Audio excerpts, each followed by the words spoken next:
If you or your gymnast are chronic non-performers on floor, then this video is for you. So I know the title is a little harsh, and I would never tell a gymnast that she sucks, but I know we have all been there when we have watched our gymnast on floor, or maybe ourselves, and we thought, I know I'm not the only one. Maybe this sounds familiar. You watched your gymnast on floor and you think, wow, that's bad. So you tell them to smile. You tell them to do something, like literally just do anything. Like you just want to make them look like they enjoy what they're doing. And then this is what you get back. Does it look familiar? So let me tell you something. What you're doing now by telling them, smile, do something, it isn't gonna work. And that's because you need to figure out the reasons why they're not performing. That's exactly what I'm gonna talk about today. Here are 4 reasons why your gymnast is a chronic non-performer. 1, they hate their choreo. As a choreographer, especially if there's a gymnast I'm working with who I haven't worked with before, I want to make sure that I am creating a routine that they are going to enjoy because they're the ones who are performing it, not me. However, I can't promise or say that every choreographer has that same mentality. It's not fair for me as a choreographer to have certain choreography in mind that is set and can't be changed. And I tell the gymnast, no, this is what the choreography is. You have no say in your routine. I have heard of stories from gymnasts who will come in and say, hey, I don't like my choreography. And I'll be like, why didn't you say anything? And they'll be like, well, I didn't think I could. And that's because the choreographer creates an environment in which the gymnast doesn't feel comfortable to speak up about not liking something. That has to do a little bit with the culture of gymnastics. Gymnasts are always trying to please their coaches. And so if a choreographer comes in and they don't want to hurt their feelings, they might just stay quiet about a piece of choreography that they don't enjoy.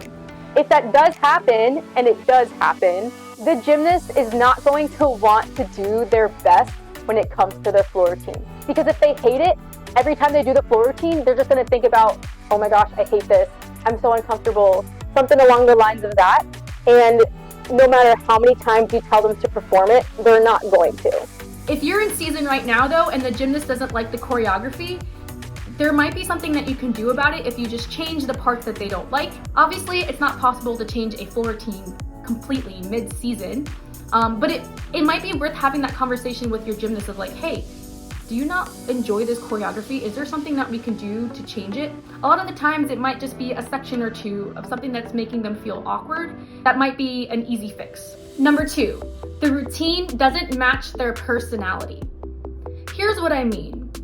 If you have a gymnast who tends to be more reserved, quiet, they don't really talk much, they just do their assignment and they get the job done, and you give them this big piece of music that requires them to be super full out with all the attention on them, it might not be a good match because their personality might not want that attention. And if you give them a piece of music that requires that attention, aka something a little bit more upbeat, a little bit more fun, energetic, they're going to feel awkward. It's really hard to tell a child who is introverted, doesn't like to perform, doesn't really like to get out of her shell, to then smile. And no matter how many times you ask them to smile, if the routine is not matching their personality, they're not going to. Smiling for them or being that energetic self is unnatural. And especially if they don't have the dance training and they don't have the performance training, something that is unnatural is not going to look good on the floor. It's going to look awkward. A better piece of music for them might be something that's a little bit more dramatic or a little bit more slow, or something along the lines of that. This goes the opposite way as well. If you have a gymnast who might be, the class clown, they're always cracking jokes, they're really loud, you kind of have to always keep them on track. They might be someone who can utilize big, energetic, attention-grabbing music because they already have that as part of their personality. They like the attention. And so making sure that the music matches the personality is going to help you get the outcome that you want in terms of the performing aspect of the choreography. Not to say that there aren't gymnasts who have music that doesn't necessarily match their, outward personality, but I do find that it is more rare, maybe so in gymnastics, again, just because they're not getting the training that dancers get in terms of acting through music. They're not getting the opportunity to practice how to emote to different genres of music. They're really only getting the opportunity to dance, in their floor routine and maybe a once a week dance class. Number 3, they're uncomfortable in general. Perhaps you have a gymnast that has a little bit of performance anxiety. They get nervous to compete at competitions. They might even get nervous to do their floor routine within practice. And if you have a gymnast who's uncomfortable, it's going to be very, very difficult for them to let go and perform. That's because they're only thinking about what they look like to other people. They might be saying, oh, well, if I go full out in this booty shaking section, people might think I look bad. Or I'm not as good as a dancer as this other person, so I'm gonna look foolish if I try to go full out. You tend to see this maybe in gymnasts who are between, I want to say 9 to 13 and up, like somewhere in their preteen years is probably when it starts coming out, when you see their eyes on the floor and it's very difficult for them to lift their eyes up. And here's the thing, when your eyes are lifted, it portrays confidence. And obviously confidence is going to look better in a floor routine than choreography that is not confident. Sometimes you have to dig a little bit deeper to understand why the gymnast can't lift their eyes off the ground, or how come they are not applying these corrections to performing. A lot of the times it's because they're just uncomfortable. They don't want to look you in the eye. I know that it might be tempting to be like, well, you shouldn't care about what people think about you. But you're talking to a gymnast here. Of course they care what people think about them. That's literally what the entire sport is about. They're getting judged on these minute details in which they're trying to be as perfect as possible. And so more likely than not, you have a gymnast who has some sort of perfectionism aspect quality to them, and they're going to be outworking this in everything, including their performing quality in their choreography. One of the ways to make sure that your gymnast is more comfortable has to do with the other points in my video, making sure that they don't hate their choreography and making sure they have music that they enjoy and matches their personality. But it's a hard thing, especially mid-season, to get a gymnast to really work through whatever thing they have in their head in order for them to overcome that perfectionism or that kind of mentality that they might have of people watching them or them feeling like they're under a microscope or something along the lines of that. Number 4, they have a poor relationship between music and movement. Some coaches might believe that you could just press play on floor music and then boom, you have a gymnast who performs. But it's not necessarily like that. A lot of gymnasts don't have coordination. They don't know how to listen to the music. They don't know how to count music. They don't know how to stay on beat. Surprisingly, a lot of gymnasts are uncoordinated when it comes to dance. You may think that gymnasts don't need to know how to dance, but it's really hard to ask a gymnast to perform if you don't teach them how to perform. You need to teach them what that relationship is with music in order to have those expectations from them. You have to teach them how to listen to the music, how to hit those accents. I definitely suggest teaching your gymnast how to count music. Teach them how to listen to the beat. Teach them how to dance on beat. These are all things that are going to help the performance quality of their floor routine. You'll definitely get some gymnasts who are natural dancers, and you can utilize this. As a choreographer, I definitely love to find gymnasts who have that natural dance ability, or they might, have extra training in dance outside of the gym, but you can't expect that from every gymnast. If some gymnasts wanted to be dancers, they would be in dance, not gymnastics. I know from a coach's perspective, and even from a gymnast perspective, it's difficult to find time to have dance training in practice.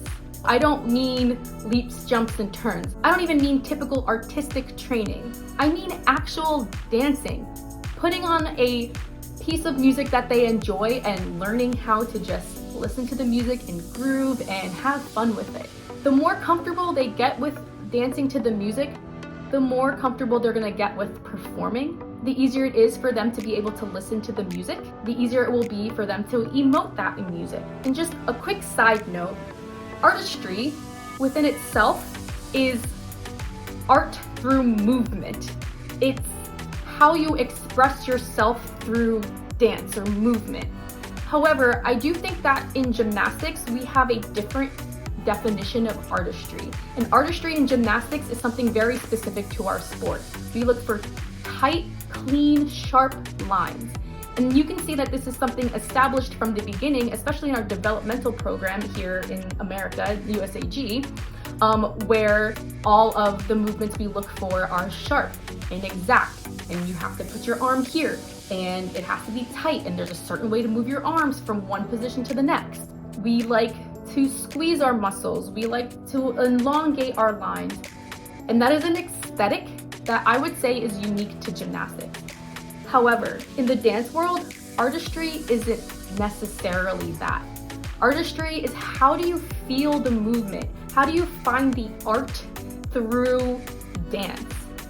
And I do think that is something lacking in gymnastics.